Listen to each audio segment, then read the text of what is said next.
Let us now start with another very important topic which is electromagnetic induction. अभी तक हमने magnetics पढ़ा. Magnetics में क्या था? मैग्नेटिक फील्ड जो होती है उसके बारे में पढ़ा था.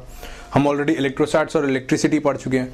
अब इलेक्ट्रोमैग्नेटिक इंडक्शन जो चैप्टर है, व्हाट डज इट सेज कि मैग्नेटिक फील्ड को अगर मैं इलेक्ट्रोस्टैट्स में कन्वर्ट करना चाहूँ, यानी ईएमएफ जनरेट करना चाहूँ, तो ये सब हम इस चैप्टर में पढ़ेंगे.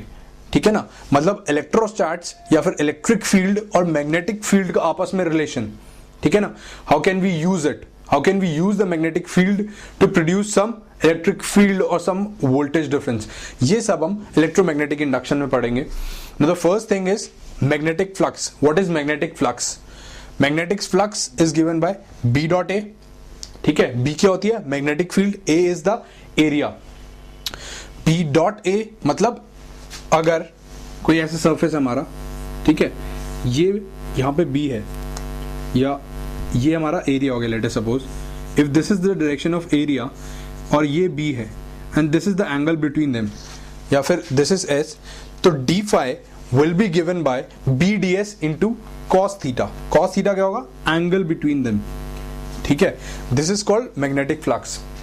अच्छा, मैग्नेटिक फ्लक्स के अलावा एक चीज और जो हमने इलेक्ट्रोस्टैट्स में पढ़ा था, जैसे इलेक्ट्रिक फील्ड के साथ साथ इलेक्ट्रिक लाइंस ऑफ फोर्सेस होती थी, इलेक्ट्रिक लाइंस होती थी. सिमिलरली मैग्नेटिक फील्ड के साथ, मतलब हम ऐसा होती नहीं है, बट जिनको हम बोलते हैं मैग्नेटिक लाइंस, इनमें और इलेक्ट्रिक लाइंस में क्या डिफरेंस होता है? पहली बात तो इलेक्ट्रिक लाइंस ऑफ फोर्सेस क्या होती थी? जिस डायरेक्शन में फोर्स लगती है एक चार्ज पार्टिकल के ऊपर, उसी डायरेक्शन में होती थी. बट यहां पे क्या है? मैग्नेटिक लाइंस उस डायरेक्शन में होगी जहां पे मैग्नेटिक फील्ड होगी, और जो फोर्स लगेगी एक चार्ज पार्टिकल के ऊपर, वो हमेशा मैग्नेटिक फील्ड की परपेंडिकुलर डायरेक्शन में होती है. ठीक है ना? तो इसलिए मैग्नेटिक लाइन जो होती है ये फोर्स के परपेंडिकुलर होती है. ठीक है? अब जैसे कि इलेक्ट्रिक लाइंस ऑफ फोर्स एक क्लोज लूप नहीं बनाती थी. ठीक है ना? मतलब एक पॉइंट से आकर वापस ऐसा क्लोज लूप नहीं बनता था, बल्कि और मैग्नेटिक लाइंस जो होती हैं ये क्लोज लूप्स में काम कर सकती हैं आराम से. ठीक है ना? और जो प्रॉपर्टी इसकी थी कि electric lines of forces never cross each other, यानी इंटरसेक्ट नहीं करती. सिमिलरली अब एक पॉइंट पे मैग्नेटिक फील्ड तो एक ही डायरेक्शन में होगी, एक पॉइंट पे दो डायरेक्शंस में हो नहीं सकती. ऐसा नहीं हो सकता कि मैग्नेटिक फील्ड इधर भी है और इधर भी है, एक डायरेक्शन में होगी. ठीक है ना? तो इसलिए ये भी एक दूसरे को कभी इंटरसेक्ट नहीं करती. This is some of the basic things, और ये हमारा मैग्नेटिक फ्लक्स होता है. मैग्नेटिक फ्लक्स की यूनिट क्या होती है? मैग्नेटिक फ्लक्स की जो यूनिट होती है, it is given by weber. 1 weber is equals to 1 tesla metre square. Tesla क्या होता था? मैग्नेटिक फील्ड की यूनिट. ठीक है ना? और मीटर स्क्वायर क्या हो गया?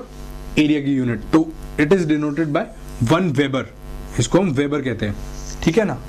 नाउ मैग्नेटिक फ्लक्स से रिलेटेड ही एक थ्योरम है which is called the Gauss's law, जिसे हमने इलेक्ट्रिसिटी में देखा था, सॉरी इलेक्ट्रोस्टैट्स में देखा था. सिमिलरली यहाँ पे भी क्या होता है कि अगर एक हमारा क्लोज लूप है, let us suppose this is the close loop, और मैग्नेटिक फील्ड कुछ ऐसी है,